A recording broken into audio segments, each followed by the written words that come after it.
What's up everybody, and welcome back to the channel. Today we gotta talk about something that gets under my skin. See, everybody wants to talk about rings. How many rings he got? He ain't the GOAT, he ain't got no rings. But hold on now, let's be real. Football is the ultimate team sport. One man, no matter how great, can't win it all by himself. Y'all hear me? You can be the baddest man to ever put on a pair of cleats, lock down your side of the field, and still come up short because the other side of the ball couldn't get it done. It's just the way the cookie crumbles sometimes. So today, we're gonna pour out a little something for the legends, the absolute dogs who dominated the secondary but never got to hoist that Lombardi trophy. I'm talking about Pro Football Hall of Famers, first ballot cats, the guys who had quarterbacks shaking in their boots. These are the defensive backs who defined an era, who changed the way the position was played, and who got that gold jacket in Canton, Ohio but never got that Super Bowl bling. Their greatness ain't defined by a piece of jewelry. Nah, their greatness is etched in the film, in the stats, and in the nightmares of the receivers they covered. We're counting down the top 10 Hall of Fame defensive backs who never won the big one.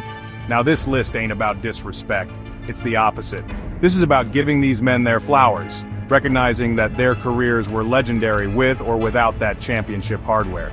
These are the titans of the turf, the kings of coverage who deserved a ring, but the football gods just didn't see it that way. So sit back, grab you a little something to sip on, and let's get into it. This is a celebration of pure, unadulterated greatness. Let's go.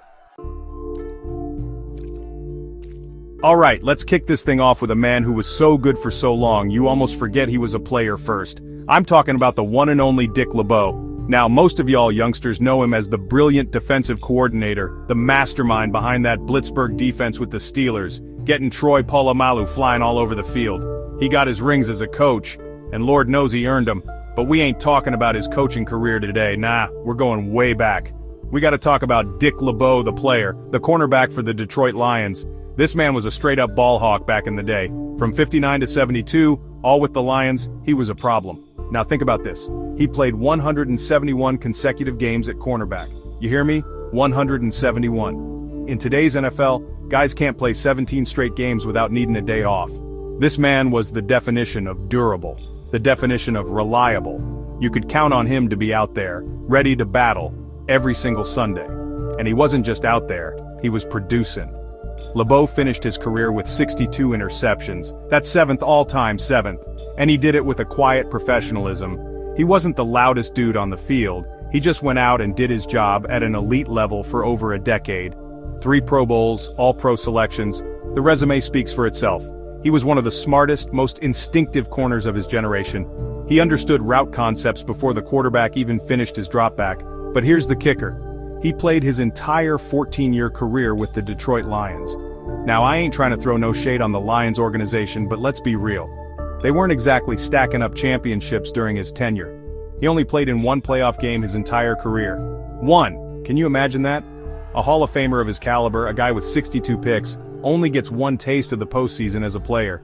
It's a crying shame is what it is. So when they put him in Canton in 2010, it was for his body of work as a player. It was a long time coming, but it was richly deserved. He was a pillar of consistency, a technician, and a ball magnet. He just had the misfortune of playing for a team that couldn't get over the hump. Dick LeBeau, the player, is one of the greatest to ever do it, ring or no ring, and that's a fact. Don't you ever forget about the player before the coach. Now this next man, his story is one of perseverance. It's a story that makes you happy, but also makes you shake your head, because it took him way too long to give this man his flowers. I'm talking about the late, great Ken Riley, the Rattler they called him, because he came from Florida A&M, an HBCU, and he struck like one. He was originally a quarterback, can you believe that? The Cincinnati Bengals drafted him in the 6th round back in '69 and said, "Son, you're a cornerback now." And what did he do? He went on to become one of the most prolific interception artists in the history of the National Football League. He played his entire 15-year career with the Bengals. 15 years. From 69 to 83, and in that time, he picked off 65 passes. That's tied for 5th all-time. 65, more than Deion Sanders, more than Ty Law, more than Darrell Green. You hear what I'm saying? The man was a certified thief in the night. But here's the thing that'll get you heated. For years, for decades, the Hall of Fame voters just overlooked him. How you overlook 65 interceptions, how you overlook a guy who was a cornerstone of a franchise for a decade and a half. He wasn't a big self-promoter, he just went out and did the work. He was a technician, smart as a whip, and always in the right position. He had 9 interceptions in one season, 8 in another. The production was undeniable. He finally got his chance at a ring in Super Bowl 16 against the 49ers. The Bengals had a great team that year, with Ken Anderson at quarterback. They fought hard, but they came up just short against Joe Montana and that dynasty. That was his one shot at the top of the mountain, and it slipped away. He retired a couple years later, a Bengals legend, but without that championship hardware he so richly deserved. It was a tough pill to swallow for that whole city. It wasn't until 2023, posthumously, that the Hall of Fame finally did the right thing, and put Ken Riley in Canton where he belonged. It's a bittersweet story. We're glad he's in, but it's a shame he wasn't alive to see it, to put on that gold jacket himself. 65 picks, man. That number should be respected. Ken Riley was a Hall of Famer long before they gave him the jacket. And his greatness ain't diminished one bit because he doesn't have a ring. Rest in peace to a true legend of the game. Let's talk about a man who was so good he could have played corner or safety at an all-pro level. I'm talking about Anias Williams. Now this was a bod man. Anias came into the league in '91 with the Phoenix Cardinals, and people didn't know what to expect. He came from a small school, Southern University, another HBCU product. But it didn't take long for everybody to find out who he was. From day one, he was a shutdown corner. This man's technique was flawless. His footwork, his hips, his understanding of the game, it was on another level. He wasn't the biggest or the fastest guy, but he was always, and I mean always, in your hip pocket. He had this uncanny ability to read a quarterback's eyes and break on the ball before the receiver even knew it was coming. He led the league in interceptions as a rookie. A rookie. That tells you all you need to know about his football IQ. He spent 10 years with the Cardinals, a team that, let's be honest, wasn't very good for most of that time. But Anias was a shining star in the desert. He was an 8-time Pro Bowler, a multiple-time All-Pro. He was the one guy on that defense that offenses had to game plan around. You just didn't throw to his side of the field. It was a business decision. You threw over there, you were risking 6 points going the other way. He was that impactful. Then, in 2001, he goes to the St. Louis Rams, the greatest show on turf, and what does he do? He moves to safety and helps lead that team all the way to the Super Bowl. That's versatility. He had 2 interceptions in that NFC Championship game against the Eagles. He was a huge reason they got there. But then they ran into a young Tom Brady and the Patriots in Super Bowl 36, and they lost on a last-second field goal. Heartbreak. It was that close. Anias played a few more years, continued to play at a high level, but he never got back to the big game. He retired with 55 interceptions and a reputation as one of the smartest, most respected defensive backs to ever play. He got his gold jacket in 2014, a no-brainer. He was a minister off the field and a menace on it. Anias Williams proved that greatness is about how you play the game, week in and week out, not just about the final score in one game. All right, let's go back to Detroit. Seems to be a theme here, don't it? We gotta talk about another Lions legend, a man who burst onto the scene like a bolt of lightning. I'm talking about Lem Barney. This cat was special from the moment he stepped on an NFL field. We're talking 1967, the Lions draft this kid out of Jackson State, another HBCU powerhouse, and on his very first play, not his first play, his first punt return, he takes it to the house. But that ain't even the best part. In his first game, the first pass thrown his way, he picks it off and takes it to the house for a touchdown. A pick 6 on the first target of his career. Are you kidding me? He went on to have 10 interceptions that season, 3 of them for touchdowns, and was the runaway defensive rookie of the year. He set the tone from day one. Don't you try me. Lem Barney was a certified star from the jump. He was a shutdown corner before people were even using that term. He had the size, the speed, the athleticism. He could run with anybody, and he had those instincts you just can't teach. He played with a certain flair, a certain confidence. He knew he was the best player on the field, and he played like it. He went to 7 Pro Bowls, got All-Pro honors, and was named to the 1960s All-Decade team. He was a dominant force for 11 seasons, all in Detroit. And just like his teammate Dick LeBeau, who we talked about earlier, he was stuck on a Lions team that just couldn't get it done in the postseason. He played in the same single playoff game that LeBeau did. That 5-0 loss to the Cowboys. Can you fathom that? 2 Hall of Famers in the same secondary, Lem Barney and Dick LeBeau, and they get 1 playoff game between them. That's football malpractice right there. It's a testament to how hard it is to win in this league. Lem finished his career with 56 interceptions. He was also a dangerous punt returner. He was a complete football player. When Canton called his name in 1992, everybody knew it was the right call. He was a transcendent talent at the cornerback position. He brought a level of excitement and big playability that was rare for his time. Another Detroit legend, another Hall of Famer, another guy who deserved a ring but never got one. Lem Barney was the real deal. Let's talk about a guy who was the definition of consistency. A guy who might not have been the flashiest, but if you were a quarterback in the 70s, you knew exactly who number 22 for the St. Louis Cardinals was. I'm talking about Roger Worley. Now Worley was one of them technically sound, do everything right kind of corners. He wasn't going to do a lot of talking. He was just going to shut your best receiver down. Period. He came out of Missouri, so he was a hometown kid when the Cardinals drafted him in the first round back in '69. And for the next 14 seasons, he was the anchor of that defense. 14 years, all with the same team. You don't see that kind of loyalty no more. He was nicknamed the All-American Boy because he was just so fundamentally perfect. His back pedal was a thing of beauty. His transitions were smooth as silk. He was a coach's dream. He wasn't known as a huge interception guy like some of the others on this list, though he still had 40 in his career, which is nothing to sneeze at. His game was more about taking a guy completely out of the play. Quarterbacks just learned not to look his way. Why risk it?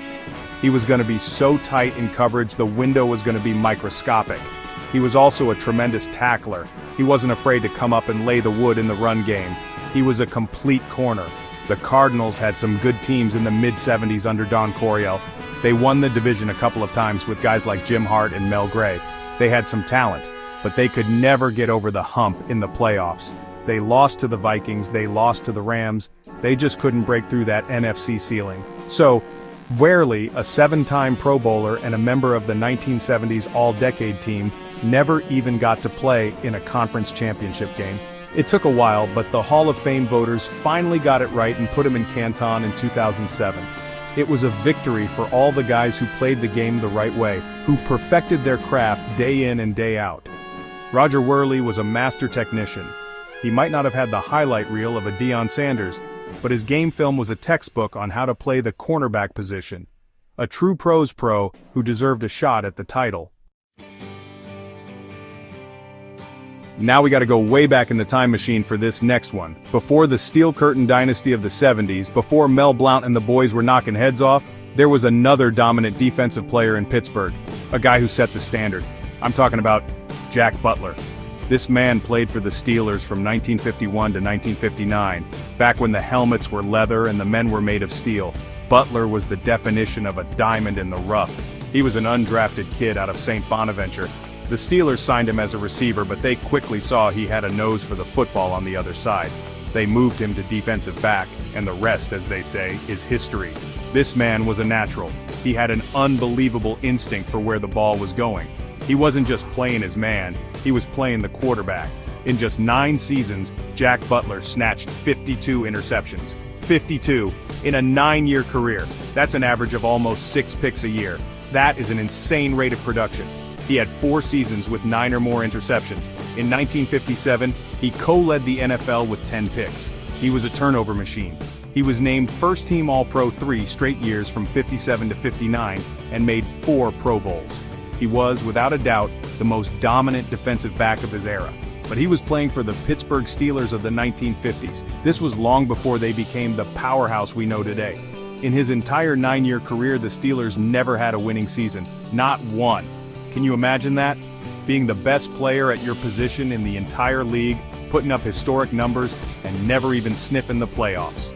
It's the ultimate example of a great player on a bad team. His career was cut short by a gruesome leg injury in 1959, otherwise who knows how many picks he would have ended up with. It took an eternity, but the Seniors Committee finally voted him into the Hall of Fame in 2012. It was a long overdue recognition for one of the game's pioneers. Jack Butler was the original ball hawk in Pittsburgh. He laid the foundation for what would become a city known for its defense. He never got a ring, he never even played in a postseason game, but his greatness is undeniable, a true legend of the gridiron. Alright, let's talk about the man who sits atop the mountain. The man who has more interceptions than anyone who has ever played this game. I'm talking about the one and only Paul Krauss. When you're the all-time leader in any major statistical category, you're not just a Hall of Famer, you're a living legend, and that's exactly what Paul Krauss was. His record of 81 career interceptions, I don't think that's ever going to be broken. Not in today's NFL, no chance.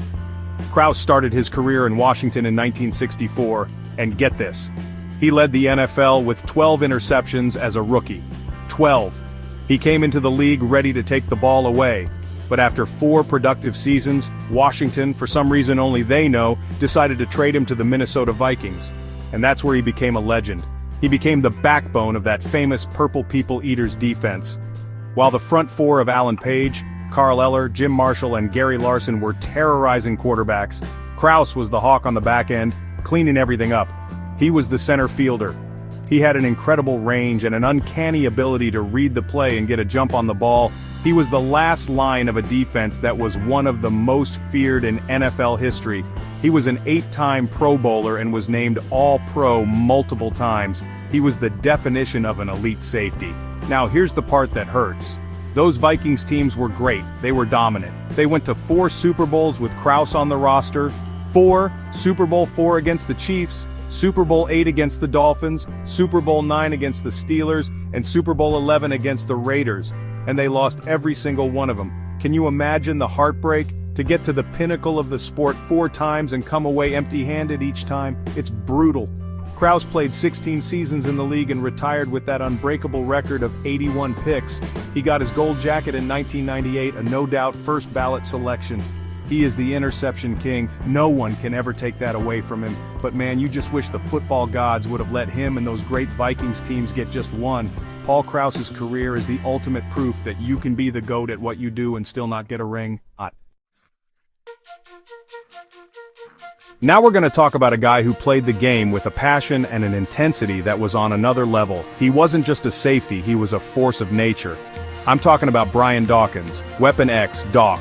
When you saw number 20 coming out of that tunnel in Philadelphia, crawling like a panther, you knew it was about to go down. He brought an energy that was contagious. He was the heart and soul of that Eagles defense for years. Dawkins changed what it meant to be a safety. He was a hybrid player before that was even a popular term. He could cover the deep half like a traditional free safety, but he could also come down in the box and hit you like a linebacker, and he was one of the best blitzing defensive backs the game has ever seen.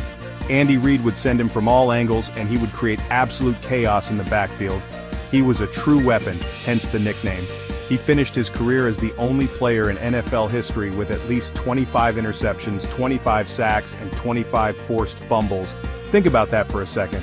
That's a statistical category he created for himself because of his unique all-around game. He did everything. 9 Pro Bowls, a member of the 2000s All-Decade team. His resume is stacked. He was the emotional leader of some really good Eagles teams in the 2000s. They were always in the mix. They went to 5 NFC Championship games with him, and they finally broke through to get to Super Bowl 39 against the New England Patriots. Doc played his heart out in that game, like he always did. But once again they came up just a little bit short against Brady and Belichick. It was a tough, hard-fought game, but the Eagles ended up on the wrong side of it. That was his one and only shot at a ring. He played his final years in Denver, still playing at a high level, but he never got back to the big game. He was inducted into the Hall of Fame in 2018, and if you ever want to see what passion looks like, go watch his induction speech. It gives you chills. Brian Dawkins played every snap like it was his last. He left everything he had on the field, a true warrior who deserved a championship, but whose legacy as one of the greatest safeties ever is secure regardless. When you talk about the cornerback position in the modern era, there are a few names that immediately come to mind. And one of the first you gotta say is Champ Bailey. His name says it all. He was a champion of his position. For my money, for a long stretch in the 2000s, he was the best corner in the game, and it wasn't particularly close. He had the perfect combination of size, speed, athleticism, and intelligence. Washington drafted him 7th overall in '99, and he was an immediate star, but it was when he got traded to the Denver Broncos in 2004 that he entered a different stratosphere. That's when he became champ. In 2005 and 2006, he put together 2 of the most dominant seasons a cornerback has ever had. Quarterbacks didn't just avoid him, they acted like his side of the field didn't exist. It was called Bailey Island for a reason. you were stranded over there. In 2006 he had 10 interceptions without giving up a single touchdown all season. Are you serious? 10 picks and 0 touchdowns allowed? That's a video game stat. That's not supposed to happen in the National Football League against professional athletes. He was so good that year he finished second in the voting for Defensive Player of the Year. He was just on another planet. He ended his career with 12 Pro Bowl selections, the most ever for a cornerback. Ever. He was the anchor of some very good Broncos defenses. He finally got his shot at a Super Bowl late in his career, in the 2013 season with Peyton Manning and that record-setting offense. They made it all the way to Super Bowl 48, but they ran into a buzzsaw in the Seattle Seahawks and the Legion of Boom. It just wasn't their night. It was a tough way for a legend like Champ to experience his only Super Bowl. He was a first-ballot Hall of Famer in 2019, an absolute no-brainer. For over a decade, he was the gold standard at the cornerback position. He was a technician, a quiet professional who let his game do all the talking, and his game screamed that he was one of the baddest to ever do it. 12 Pro Bowls, man, that says it all. Champ Bailey is the epitome of a Hall of Famer who didn't need a ring to validate his greatness. Whoops, hold on now. Y'all know Unc gets to talking and sometimes the train goes off the tracks. We already talked about the great Anias Williams. My apologies, my mind was moving faster than my mouth. Let's get the right man in here for our number 10 spot. I'm talking about a guy who was a terror for the San Francisco 49ers long before they were winning all them Super Bowls. Let's talk about Jimmy Johnson. Now don't get it twisted, this ain't the coach. This is Jimmy Johnson, the cornerback, one of the best pure cover corners of his generation. He played his entire 16-year career from 1961 to 1976 with the 49ers. He was so good, Deion Sanders himself said that Johnson was the best cover corner ever, and that he wore number 21 at Florida State to honor Jimmy's brother, who was his coach. But he respected Jimmy's game immensely. That's high praise from prime time. Jimmy Johnson was a shutdown corner in an era where you could be a lot more physical, but he didn't always need it. His technique was that pure. He had incredible footwork and speed, and he could mirror anybody. For years, he was the guy you just didn't test. He was a 5-time Pro Bowler, a 4-time first-team All-Pro. He was on the 1970s All-Decade team. He was the definition of a lockdown defender.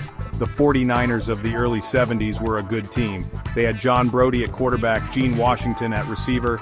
They won their division 3 straight years from 70 to 72, but they kept running into the Dallas Cowboys in the playoffs. They lost to them in the NFC Championship game 2 years in a row, and then in the divisional round the next year. They were that close, but Roger Staubach and them Cowboys were just a hurdle they couldn't clear. Jimmy Johnson retired with 47 interceptions, a number that would be way higher if quarterbacks hadn't been scared to death to throw his way for a decade. He was inducted into the Hall of Fame in 1994. He was a quiet, humble guy who just dominated his position for a decade and a half. He laid a foundation of defensive excellence in San Francisco that guys like Ronnie Lott would later build upon to win championships. Jimmy Johnson was a true pioneer and one of the greats, ring or no ring. So there you have it, 10 Hall of Famers, 10 legends of the secondary, 10 guys who got the gold jacket but never got the ring. You look at guys like Paul Krauss, the all-time interception king, or Champ Bailey with his 12 Pro Bowls, or Brian Dawkins, who played with more heart than anyone I've ever seen. Are you going to tell me their careers are somehow less because they didn't win a Super Bowl? Get out of here with that nonsense. Greatness is about sustained excellence over a long period of time, and every man on this list had that in spades. They proved that while a championship is the ultimate team goal, an individual's legacy is carved out by their own performance, their own dominance, and the respect they earn from their peers and opponents. These men were feared, they were respected, and they were the best at what they did. The ring is the cherry on top, but they had already baked a damn good cake. Their plaques in Canton are proof of that. They didn't need a ring to tell us they were great. We saw it with our own 2 eyes every single Sunday. Now I want to hear from y'all. Who did I miss? Is there another Hall of Fame DB without a ring that should have been on this list? And out of the guys we talked about today, who do you think was the absolute best? Who was the baddest dude on this list of uncrowned kings? Drop a comment down below and let me know. Make sure you like, subscribe, and hit that notification bell so you don't miss what we got coming next. Until next time, y'all stay cool.